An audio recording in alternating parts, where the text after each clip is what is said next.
Hello students, how are you? I hope you all are fine. Today's worksheet is worksheet number 53 for class 10 subject English. This worksheet is based on the chapter The Making of a Scientist. In this chapter we will read about Richard Ebright. Richard एब्राइट के बारे में पढ़ेंगे इस chapter के अंदर हम, जो कि एक फेमस साइंटिस्ट रहे and he give the theory how the cells work. उन्होंने ये थ्योरी दी थी कि कोशिकाएं किस तरीके से काम करती हैं और DNA is the blueprint for life. तो आइए जानते हैं क्या वर्कशीट में कहा गया है। Write some qualities of scientist in the graphic given below. अब देखिए यहाँ पर ये पूछा गया है कि आपको साइंटिस्ट की क्वालिटीज़ लिखनी है। जो ग्राफिक नीचे दिया गया है उसमें आपको साइंटिस्ट की क्वालिटीज़ लिखनी है कि एक वैज्ञानिक के अंदर क्या क्या क्वालिटी होती है।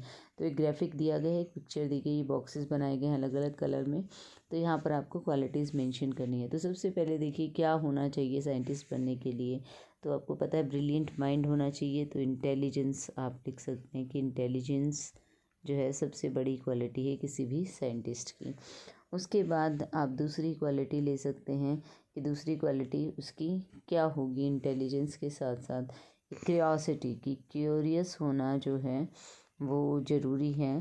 तो क्यूरियोसिटी जो है, जिज्ञासा जो है वो बहुत ज़रूरी होती है किसी भी साइंटिस्ट के लिए, कि जानने की इच्छा होगी तभी वो कुछ डिस्कवर कर पाएगा। एक बुद्धिमत्ता होनी चाहिए और एक जिज्ञासा होनी चाहिए। उसके साथ साथ आता है आपका कि आपका डिटर्मिनेशन होना चाहिए, दृढ़ निश्चय हो काम करने का कि हमें ये जो है कुछ करके दिखाना है, तो ये डिटर्मिनेशन होना चाहिए। डिटर्मिनेशन के साथ फिर हार्ड वर्क भी होना चाहिए कि मेहनती भी हो, जो साइंटिस्ट हो वो हार्ड वर्क भी उसका होना चाहिए। अगेन विल टू विन, कि जीतने की इच्छा भी उसके अंदर होनी चाहिए। तो ये क्वालिटीज़ एक साइंटिस्ट की होती हैं। तो ये ग्राफिक के अंदर आप ये लिख सकते हैं इन क्वालिटीज़ को कि जीतने की इच्छा होनी चाहिए। आगे बढ़ते now that you have read Richard एब्राइट story, answer the questions that follow in about 30 to 40 words. अब देखिए रिचर्ड एब्राइट की कहानी आपने पढ़ी है, तो उसके बेस पे दिए गए प्रश्नों के उत्तर देने हैं। What was his research on, किस चीज़ पर उन्होंने रिसर्च किया था, क्या खोज की थी। तो यहाँ पर देखिए ये जो है intelligence, curiosity, hard work, determination, sincerity, will to win, ये सब साइंटिस्ट की क्वालिटीज़ हैं। तो आप यहाँ से भी देख कर लिख सकते हैं। तो फर्स्ट क्वेश्चन आता है what was his research on, उनकी रिसर्च किस चीज़ पर थी। His research was on how the cells work, उनका रिसर्च था कि किस तरीके से कोशिकाएं काम करती हैं, उत्तर किस तरीके से काम करते हैं। What important lesson did he learn when he did not win at the county science fair. जो काउंटी साइंस फेयर के अंदर जो है कंट्री साइंस फेयर के अंदर उन्हें प्राइज़ नहीं मिला, तो उन्होंने जब कंपटीशन नहीं जीता तो उन्हें क्या सीखा, क्या सबक मिला वहाँ से। जो कंट्री साइंस फेयर था वहाँ पर एब्राइट ने क्या डिस्प्ले किया था, he displayed a slide of frog tissues. उस साइंस फेयर के अंदर उन्होंने एक फ्रॉग टिश्यूज़ यानी कि मेंढक के जो उत्तक होते हैं उनको स्लाइड प्रेजेंटेशन की थी, माइक्रोस्कोप में से उसे दिखाया था, सूक्ष्मदर्शी से। तो उन्होंने सीखा और प्राइज़ नहीं मिला तो उन्होंने सीखा, he learn that he had to do some real experiment to win.